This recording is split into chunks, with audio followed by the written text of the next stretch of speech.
I'm Austin Norman, and today I'm going to be talking about the book Magnus Chase and the Gods of Asgard, the first book in the series, The Sword of Summer. This book is the first one in a new series by Rick Riordan. Rick Riordan is a popular teen author. He's written many series along the same lines as this one, such as Percy Jackson, The Heroes of Olympus, and Kane Chronicles. These are all teen fantasy series about different kinds of mythology, Percy Jackson being Greek, Heroes of Olympus being a crossover between Greek and Roman, the Kane Chronicles being about Egyptian, and now this new series is about Norse mythology.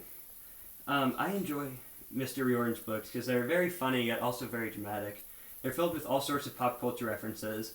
They're extremely informational and entertaining, and they've led me to do my own sort of research on all these different types of mythology.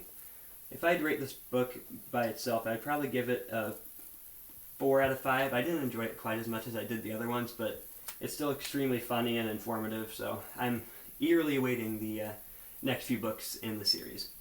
So, as a general synopsis, the first character we meet is Magnus. He is a homeless teen in Boston. We find out that he is related to a girl named Annabeth Chase. Annabeth is his cousin, and she is a Greek demigod. This is important because Magnus later finds out that he is a Norse demigod. We also meet characters named Blitz and Hearth. These are two people who appear to be homeless, but they're actually a dwarf and an elf who help him fight this fire giant named Surt. So anyways, while they're fighting Surt, Magnus dies, and he's taken to a place called Valhalla, which is basically Norse heaven. That night, when he's in Valhalla, he finds out that his Valkyrie escort, which is a woman named Samira, is believed to have brought Magnus to the wrong place.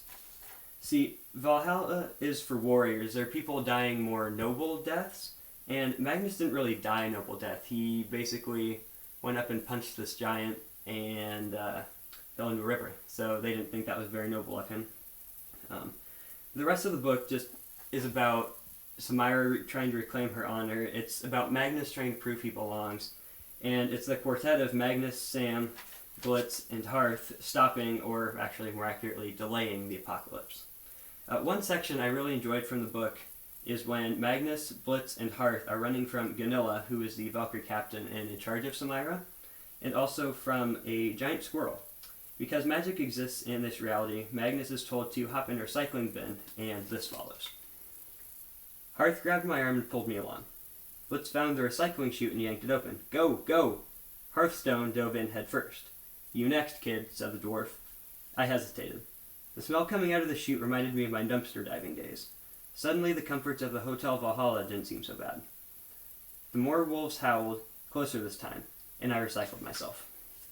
Turns out Valhalla had been sending its recycling to home plate at Fenway, which could explain any problems the Red Sox were having with their offensive lineup.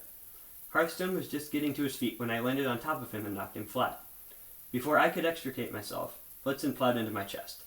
I pushed him off and rolled away just in case anyone else decided to drop out of the sky. I struggled to my feet. Why are we in Fenway Park? Don't ask me, Blitzen sighed dismally. His nice wool suit looked like it had passed through the digestive tract of a snail.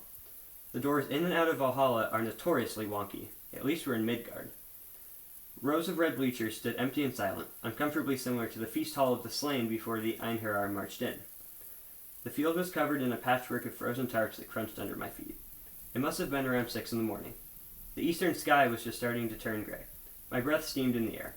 What were we running from, I asked. What kind of mutant squirrel? Ratatosk, Blitz said. So, overall, I really enjoy this book, and that section I think really illustrates how humorous Riordan is, but also dramatic. And I would recommend this book to anyone who enjoys fantasy books, kind of historical fiction, and a lot about mythology. Thank you very much.